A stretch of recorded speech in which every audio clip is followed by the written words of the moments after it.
Hello and welcome to the family work. Today I have a special treat.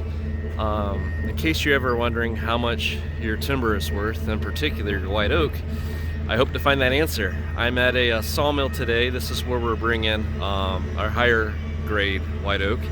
And ironically, I was at this or drove by this sawmill 2 years ago before we even bought the property, because just a couple of miles that way was a 1,100 acre property I looked at, and it was overpriced. It's actually still for sale. I just saw it yesterday, still listed for sale 2 years later. But so we passed on that property, but because of that property we started looking at other properties in the area, and our properties are a little further from this mill than that one, but it's almost all highway, where even though that one's only a few miles away, it's very narrow roads and a lot of elevation changes. So we definitely got the better deal. But anyways, this is what I'm getting ready to show you. Here, let me take a look.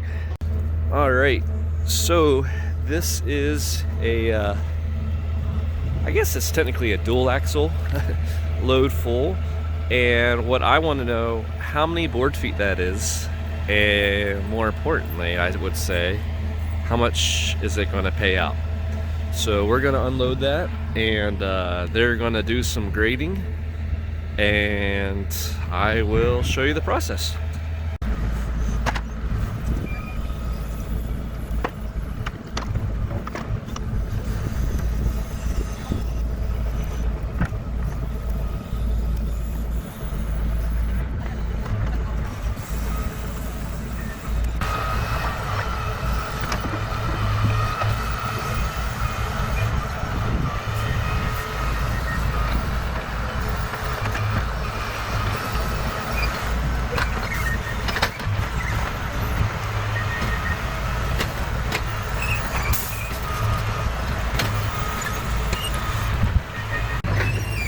Now, these are from the truck that was here before us, but looks like they finished grading those, and they're taking them right over there to the mill,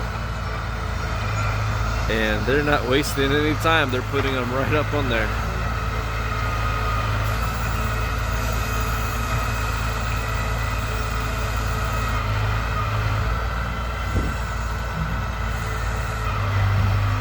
I don't know if I said this in my intro, but these are all staves for bourbon barrels is what they make here. And there's just a couple acres of all those. I'm going to ask, I don't know if they'll give me a little tour of the mill or not, but I'd like to see the process of how that comes about. And I don't see a kiln anywhere, so I'm guessing they're not kiln dried. I don't know anything about bourbon or the making of it, so that might have been a stupid comment, I don't know. But it looks like we're almost done here, and I want to say I counted 24 logs. There was 2 smaller ones in there. Let's see.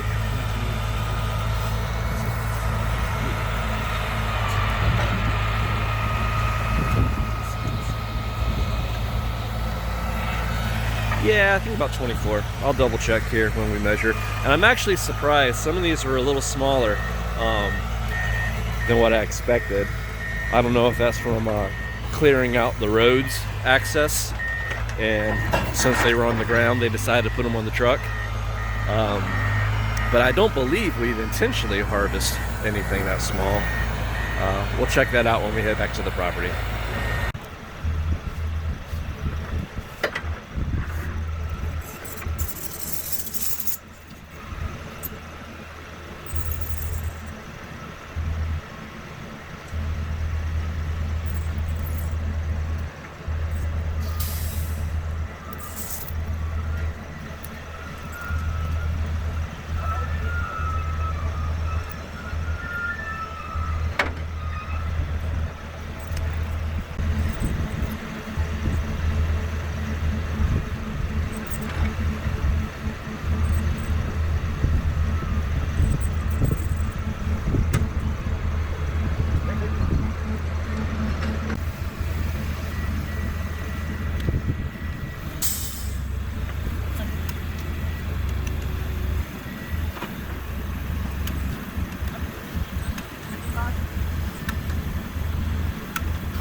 10.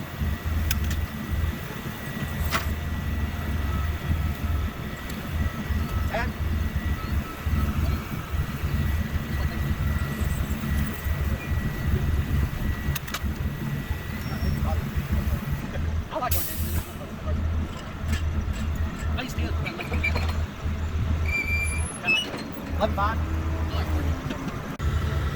All right, I don't know how well the microphone's going to pick up on me, but I didn't want to talk during that process because I didn't want to get in the way of what they're doing. But essentially, they guy had a little hand, it might have been a phone, had a little handheld, and was recording the length of each log, and then they measured the diameter of the smallest end. And I'm not sure if they're on the Doyle or the International, what scale they're using. I'm going to find out here in a minute. To figure out how much board feet's in each log. And there's 25 logs here. 4 of them got this blue line, and they were the smaller ones. So I'm guessing they are maybe too small to go in the mill. So we'll find out how that works out. And then they put a tag. Let me turn the phone around here. They put a tag on each log, and I'm guessing when we go inside and get the printout, that's how they're going to know. And I'm not sure if I just get a tally, a total, or if I get one for each log. The loggers have all the paperwork for all the previous loads, so this will be my first time actually seeing the paperwork. So yeah, it was kind of interesting. It was a little frustrating because I don't know if it picked it up on camera, but they would hold the ruler to it, and it's just kind of, yeah, maybe 10, maybe 11, maybe 12, and it always worked in their favor. And of course, they're on the smaller end of the log. Like, I'll show you this one log down here.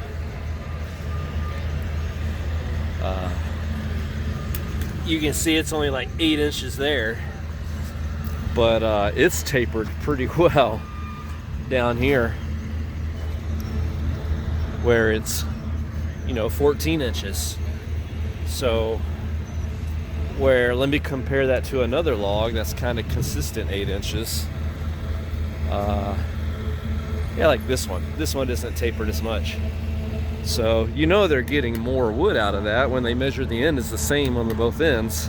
But I don't know, it is what it is. It's just frustrating because if they short you an inch in diameter on every log and you're bringing 1,000 logs, that's a lot of money you're not seeing. So I'm not complaining, I'm just making an observation, and I'm not trying to say they're cheating anybody, but I watched them, and I don't know, I felt like the diameter measurements were a little in favor of one direction consistently. So I'll just leave it at that. So hopefully we'll get the printout here, and we'll see how many board feet and how much money we got today. All right, I am back at the property, and the truck just came in. They're going down the end of the road to turn around. Let me show you what we're doing here now. So that was a load of white oak that went to the stave mill, and this is kind of a mixed batch, I believe, that we're going to load up and take to our loggers mill. I stopped by the other mill down the street from the other one and got their price list, and they've actually, I'm kind of surprised, I want to talk to the loggers. It looks like they've increased their price for stave logs to a little bit more. I'm going to go over all the numbers here when I get home. I got a printout of what that load was, but we're going to load, I think this load, or I'm not sure what's up there. I'll go take a look here in a second. But we're going to load the truck, and then they're going to take it over to our mill, my loggers mill, and I am going over there tomorrow morning and to watch them scale it, and to kind of get an idea of how that compares to the white oak we had today.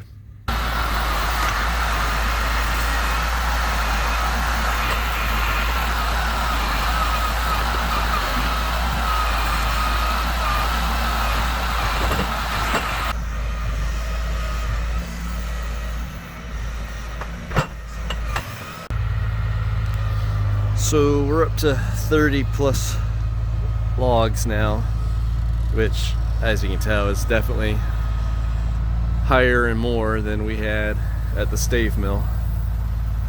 So I'm thinking this is going to be close to 3,000 board feet. I guess we'll find out tomorrow.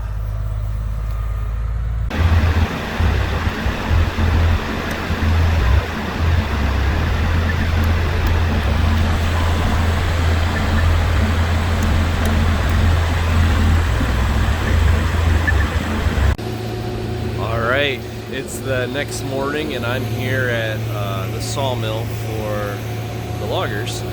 And these logs, there was a little mixed batch that we loaded up, that second load yesterday. But actually a lot of it is white oak, including the huge one down on the end. And just trying to educate myself, he was showing me all the flaws in the tree and why we couldn't take it to the stave mill. And that they would have given us just pennies on the dollar for it. But here, he was kind of showing me the process of some of the materials they make, and then they use their waste. They cut it down. I don't know. I can show you over there. But they cut it down. I think he said 42 inches, and then rather than turn it into mulch, which is what most of the other mills would do, they are able to salvage a lot of it for pallet wood. And I found out, and I'll talk more about this when I get back home, those 4 logs yesterday that were smaller than 10 inches, they all get turned to pallet wood at the staves mill. However, we don't get paid anything for it. It's just scrap, which I did some math last night, and as firewood, I would have been able to get probably about 50 bucks from each of those poles. So that's like $200 just scrapped, and I'm wondering how often that's been happening. So we're kind of at the end of this journey, so there's not much I can do about it now. But it's a lesson I learned if I'm ever going to do more timber harvesting with a third party in the future. So he's doing pretty much the same thing yesterday, scaling it a little more manually, although he has a handheld scaler there. And because there's different species, he's got to notate that as well. But we're almost done. Actually, I'm going to turn the camera around and show you this one huge white oak that we found.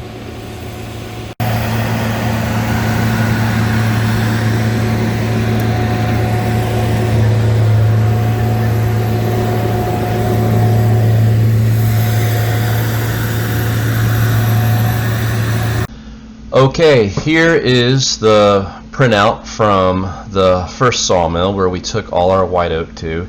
You'll see they only have 21 trees on here, so 4 of those trees were smaller than 10 inches, which means they all got tossed in the trash. Or, I don't know, they turn it to pulpwood or pallet wood, but they don't give me any money for them. And I think I mentioned that earlier in the video that I estimated I probably could have got close to $200 out of firewood, selling bundled firewood. And for example, this 10-inch tree was 17 feet long, and they only paid 85 cents, so I only received about $15 for that tree, and I definitely would have got a lot more out of firewood. And if you haven't seen my earlier videos, it's a 3-part series of how $1 million was stolen from us. When I bought this property, we had a timber cruise, and there was supposed to be a couple 100,000 board feet of white oak. And then once we got there, the loggers realized that all the mature trees were gone. They had all been cut a couple years ago before we bought the property. So what our goal here was to get as many trees as they could find and try to recoup the costs. And again, I went into great depth in the other video about that process. This is just one truckload that I wanted to see what I was getting paid for. The original plan, they were only going to take trees larger than 16 inches in diameter. Everything else was going to be left for me because the trees are worth more to me as firewood than taking it to the sawmill.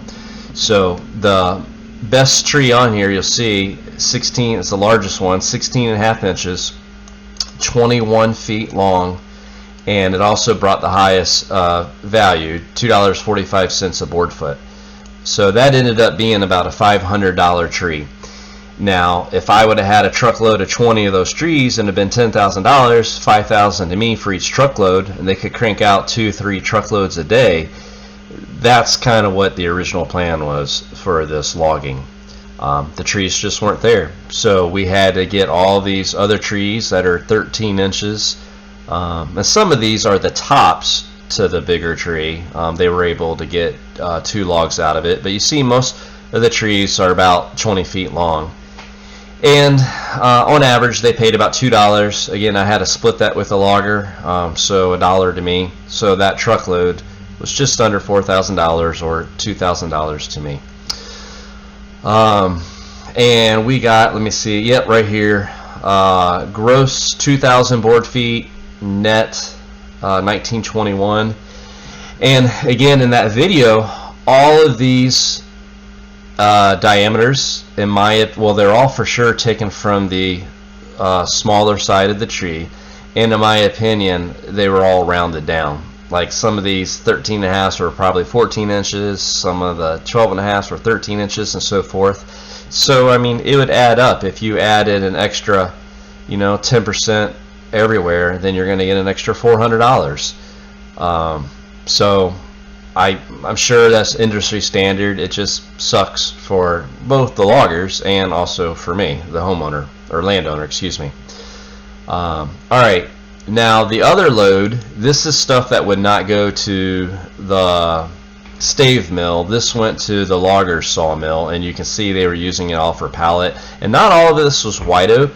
There were some other species mixed in there, but they just grouped it all as pallet, and they were paying between 40 and 50 cents a board foot. There's one white oak here that was 11 inches, and for some reason they, I guess, saw value in it. They're going to pay $1.50 for it. And then that large tree at the end was 25 inches in diameter, 10 foot long, 275 board feet, so a lot of board footage, but at 40 cents a board foot, that's only $110, and again, half of that to me, so that's a $55 tree. I could have got a lot more out of firewood for that. So I found myself in, and again, go back to, I know I've said this several times, like a broken record, but I have that 3-part video series that explains why I'm logging this property and why I'm taking all this wood to the mill when it's worth more as firewood. Essentially, we're just scrambling to find any money we could. This is, using the white oak. The red oak and the black oak would have paid a lot less, and it just wouldn't be worth the time. Especially when I can get so much more of it as selling it, processing it, selling this firewood. Not boiler wood to heat your home, but actually processing it down small, seasoning it, and selling a good product for cooking, smoking, or campfires, or campground bundled wood.